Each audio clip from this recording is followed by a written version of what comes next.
The year is 2014, and 2 years have passed since the great city riots left London in its present derelict state, cluttered with crumbling and decaying houses, offices and shops, and littered with numerous abandoned cars and lorries. You are sitting at home watching a rerun of the 1999 Oscar-winning film Rocky 23 when you receive a message from your old commanding officer informing you of a major crisis that is about to unfold. The terrorist group PPA have planted a large nuclear device somewhere in the maze, which was once a great and beautiful city. And such is its power that failure to defuse it in time will result in the total destruction of the south of England and the death of 61 million people. As the youngest officer of the disbanded Tank Corps, you have been selected for the mission and have been given command of the only SuperTank left in existence. Your mission: enter London, locate the bomb, and defuse it in time. Today's game is SuperTank, the second game from Graphic Adventures for the Spectrum 48K by Richard G Hurley, published by Micro Press, and this came out in 1984. So, SuperTank. What lessons does it teach us? SuperTank introduces user-defined graphics. It notes there are 3 issues with entry, loads of user-defined graphics, which are represented in the text with lowercase letters. There's also a new technique, which is a brand new character set. And what we do to do that is copy the existing Spectrum ROM into memory and then change it a little bit with loads of data statements, which works quite nicely, as you shall see. We have a number of graphics elements in here. What I don't like is that it doesn't change RAM top, which is a bit risky. So what you normally do if you're using memory directly is tell the Spectrum to leave it alone with a clear command. We don't do that, we just hope for the best, which is a little bit risky. The other thing I will say is entering the code is a little bit tricky. Lots of data statements, which aren't too bad, but the layout of the maze is 64 rows of 88 characters, which are all in graphics, printed across multiple lines of text. The text is more or less monospace, but it's not in the Sinclair font, so it doesn't quite line up, and the lines in the book don't quite line up with the lines on the screen. Actually, they don't line up at all with the lines on the screen, which is a bit of a challenge. However, let's get started with the game. So the game is loaded. You get a nice greetings, welcome to SuperTank, the SuperTank logo being made out of user-defined graphics of the tank itself. We then load our main screen. On the top left you have a map with our tank facing south. We have fuel, which is red, laser power in green, time left, damage and food left. I, the greatest warrior of our time, have been given a deadly mission to penetrate the lethal labyrinth of Lars, no mention of London, and defuse the nuclear bomb that has been placed somewhere in it. To help me, I have been given a SuperTank. This is the only means of protection I will have to periodically collect fuel, etc., etc. You can see here we've got a custom font, which does elevate the game a great deal. Also, the scrolling teletype effect at the bottom is really rather pleasant. You have to watch out for running out of fuel, running out of laser power, running out of time, running out of food. If you stop to think, you start eating food. So you have 2 meters. If you're moving, you don't eat, but you do run out of fuel. You get damaged by lasers. You use controls for the tank are not tank controls.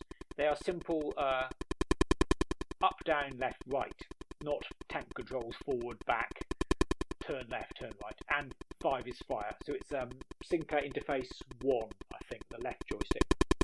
which is perfectly fine with me. Thank you. It's all done with in keys, so it's not particularly fast. No machine code here. So to the left of the screen, things that look like piles of poo are in fact piles of radioactive uranium which you use to fuel your lasers. So, let's be off. This is the first attempt. Where shall we go? What shall we do? So we've skipped forward a little bit to move away from the start, get into a bit of action. We're exploring the maze, and we're now getting hit by a laser turret, which is not so good. I've now shot back and killed it though, which is nice. So now explore some more. You can see there's a pile of food there. I've used about a third of my fuel. Where shall we go? Where shall we go? What shall we do? So the white squares are walls which are impassable. Everything else you can move over or shoot. You can see piles of food. That is fuel there towards the top right of the screen. Moving towards that to up our fuel, which is nice. Just go left to get some food. Go into here, and what shall we see? Up we go. And of course we're looking for the nuclear bomb, which is somewhere in the maze.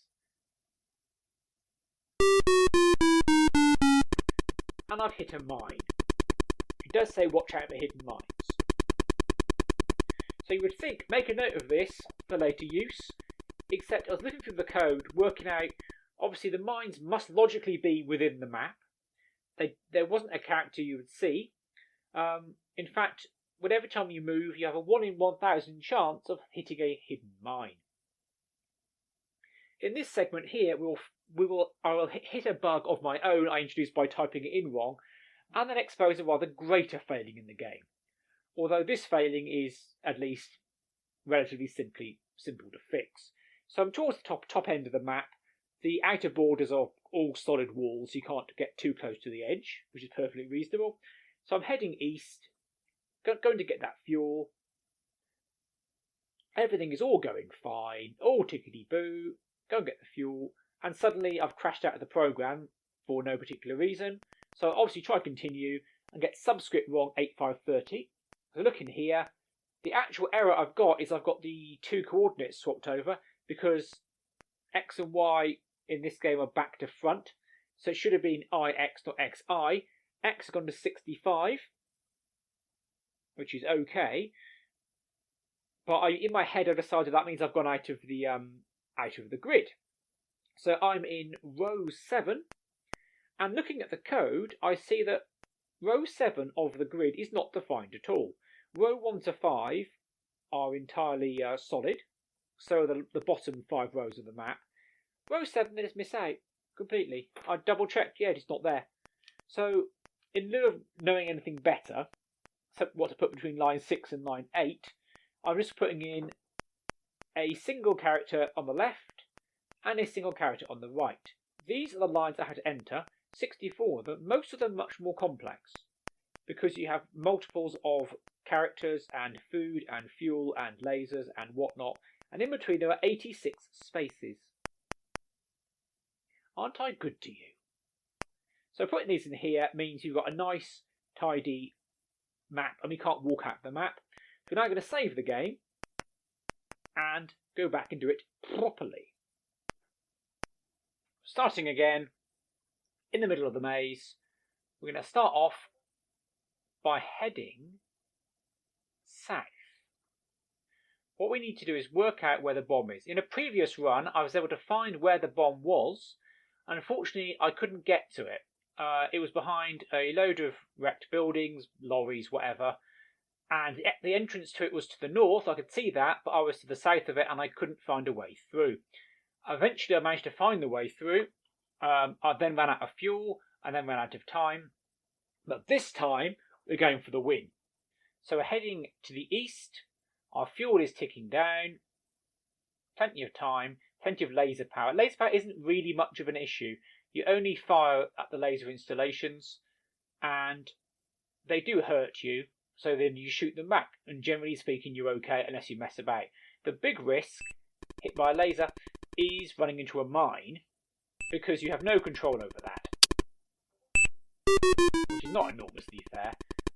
In that case, you just have to restart and try again, but that's luck-based gameplay. It is only 1 in 1,000. In my playthroughs this week, I've hit mines about 4 times. But originally I was convinced they were in well-chosen, clever locations. Sort of thing like, you know, maybe to go through here, you can't cut through here, there'll be a mine there, sort of thing. But no, it was just bad luck. So we'll keep pushing towards the east end of London. All these strange little symbols. Square blocks. Now, these question marks are exactly as is entered in the book. I thought, okay, maybe I've got it wrong. No, they're exactly as entered in the book. So I went back and checked. If they were the character if it's a graphics mode character, but maybe you press the wrong key, you press the key, you know, that would be B, I think, or no, it would be C. Is symbol shift C is the question mark. However, if you chose that character and put the graphics character C in there, that'll be 3 front ends of the bomb, and that means you would then win by defusing those, which doesn't seem right. So I've left them as they are. We've gone past the mysterious question marks. Obviously, the Riddler has been in town.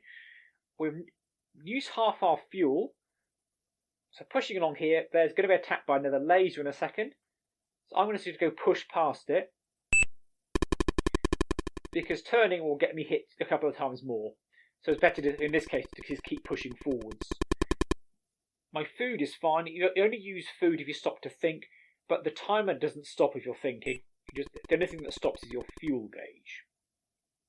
So now we were shot in the rear by a laser. I don't recommend that. Push down through this hole. Nice and simple path. If there are mines, they'll be along here, logically speaking, but you can't do anything about the mines because they're only there by blind chance. Now we have a vast number of laser installations coming up, and I need that fuel. So I'm going to ignore that laser, but there are 2 in a row here, because I don't think I've got enough fuel to make it to the bomb. So face south, zap, zap. Let's pick up the fuel. Loads of fuel down here. 3 fuels in a row. Excellent. It was not quite topped up to the full, not quite sure why, but it's not the end of the world. We've got plenty of fuel. And away we go. Getting shot in the right-hand armour now. Again, it's not worth stopping to shoot. Down we go. Now this one is worth stopping to shoot because we have to turn left and then turn right again. So he's going to shoot me multiple times. So I'm going to take him out. You can't turn on the spot, but if you move in a direction and there's a laser in the way, you will turn on the spot, but there's no actual turn command as such. So moving into the uranium, which tops up our laser power. Down we go. Lots of lasers down here. And we have the bomb. So we need to shoot all these lasers before they shoot us. So fortunately one's already shooting me. Bosh. So those tidied up. Again, about half damage.